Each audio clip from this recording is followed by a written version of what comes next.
Hello दोस्त, मैं अनीशा सिंह आप सभी का राणा आयुष सेंटर पर स्वागत करती हूँ। राधे राधे। आज हम लोग इस वीडियो के माध्यम से बीपीएससी मेंस में जीएस 1 सेक्शन 1 में पूछे जाने वाले शॉर्ट क्वेश्चन के तहत भारत परिषद अधिनियम 1909 यानी कि मार्ले मिंटो अधिनियम के जो फैक्ट्स हैं उसको देखने का कोशिश करेंगे।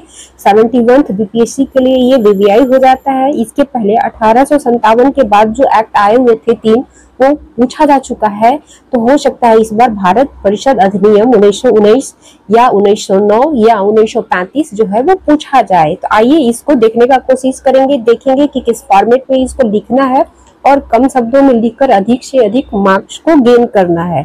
कई डायमेंशन में इसको बांटकर हम लोग लिखेंगे ताकि ज्यादा से ज्यादा यहाँ पे मार्क्स गेन किया जा सके। तो आइए देखते हैं इसकी शुरुआत कैसे करेंगे।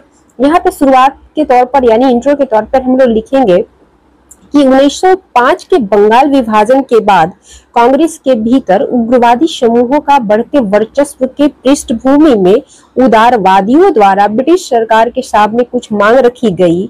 ब्रिटिश सरकार ने इनके कुछ मांगों को मानते हुए भारत परिषद अधिनियम 1919 जो है वो पारित किया है। किसके मांग पर? तो उदारवादियों के मांग पर यह भारत परिषद अधिनियम 1919 जो है वो लाया गया था। क्या कारण रहे थे इस अधिनियम को लाने का? तो वो था 1905 का बंगाल विभाजन, महारानी विक्टोरिया की घोषणा जो भारतीयों के साथ एक समान व्यवहार करने की बात कहती है। कांग्रेस के द्वारा अधिक सुधार एवं स्वशासन की मांग लगातार बढ़ते जा रही थी, वो भी एक कारण बना है। साथ ही मुस्लिम समुदाय द्वारा अलग निर्वाचन क्षेत्र की मांग भी लगातार किया जाने लगा, जो इस एक्ट को लाने का एक आधार के तौर पर कार्य करता है। तो ये 4-5 कारण बताएंगे हम लोग, उसके बाद आगे बढ़ेंगे। बहुत ज्यादा कारण देने की जरूरत नहीं है क्योंकि ये 8 ही नंबर का क्वेश्चन होता है, 4 बहुत है। उसके बाद इसके मेन प्रोविजन को लिखेंगे, मुख्य प्रावधान को लिखेंगे। तो 7-8 पॉइंट यहाँ भी देंगे और फिर आगे बढ़ेंगे। तो मेन प्रोविजन में हम लोग क्या लिखेंगे उसको आइए देखते हैं। तो देखेंगे यहाँ पे कि इस एक्ट के माध्यम से मुसलमानों के लिए अलग निर्वाचन क्षेत्र की अवधारणा लागू किया गया। सत्येंद्र प्रसाद सिन्हा को पहली बार वायसराय की कार्यकारी परिषद में नियुक्त किया गया विधि सदस्य के तौर पर। यहाँ से क्वेश्चन कई बार पीटी में भी पूछा जा सकता है कि ब्रिटिश गवर्नमेंट के द्वारा किसको, पहले भारतीय थे जिन्हें विधि सदस्य बनाया गया था, तो यही सत्येंद्र प्रसाद सिन्हा है। तो ये केवल मेन के लिए ही नहीं टॉपिक है, पीटी के लिए भी आपको फैक्ट मिलेंगे जो कि आपको याद रखना होगा। बार बार वो फैक्ट जो है वो पूछे जाते हैं। तीसरे प्रोविजन के तौर पर हम लोग यहाँ देंगे कि केंद्रीय एवं प्रांतीय दोनों विधानसभाओं का आकार बढ़ा दिया गया, यानी सदस्यों की संख्या बढ़ा दी गई ताकि अधिक से अधिक जो भारतीय हैं उनको यहाँ पे प्रतिनिधित्व प्रदान किया जा सके। चौथे प्रोविजन के तौर पर हम लोग बताएंगे कि सदस्यों को पूरक प्रश्न पूछने तथा बजट पर प्रस्ताव पेश करने जैसे सीमित अधिकार भी यहाँ पे दिए गए हैं।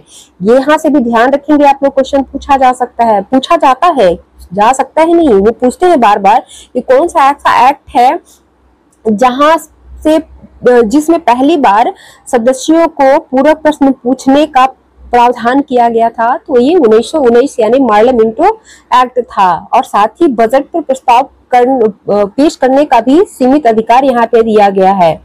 आगे देखेंगे कि भारत में पहली बार चुनाव सिद्धांत को मान्यता मिली जिससे संसदीय प्रणाली की नींव पड़ी। यानी आपसे पूछा जा सकता है कि कौन सा एक्ट है जिसके माध्यम से भारत में संसदीय प्रणाली की नींव पड़ी, तो यही एक्ट होगा।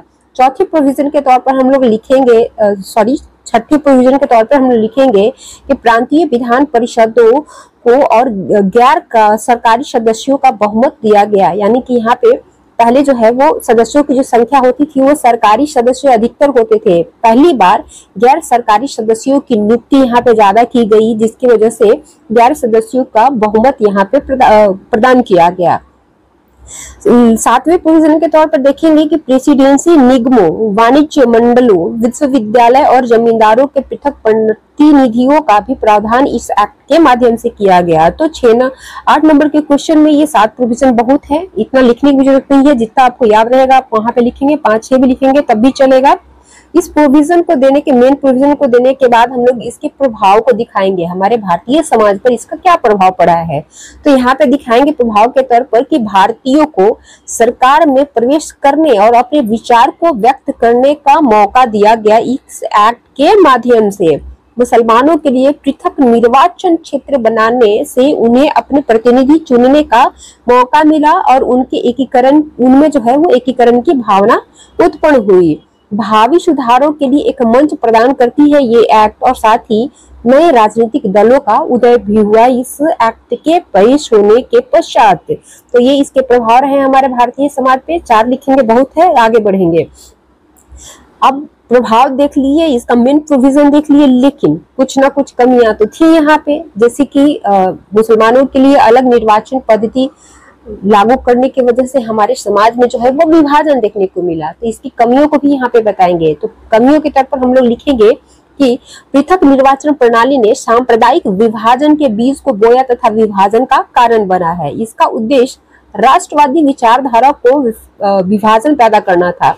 जैसे इस एक्ट के माध्यम से उदारवादियों के द्वारा जो सलाह दी गई थी उसको यहाँ पे मानते हुए इस एक्ट को लाया गया था, और उग्रवादी और उदारवादियों में जो है वो दोनों के बीच विभाजन पैदा करना इसका मेन उद्देश्य रहा था। तीसरे कमियों के तौर पे हम लोग बताएंगे कि विधान परिषदों का कार्यपालिका पर कोई नियंत्रण नहीं था। इस एक्ट के माध्यम से वे पूरी तरह से स्वतंत्र रूप से कार्य करते थे।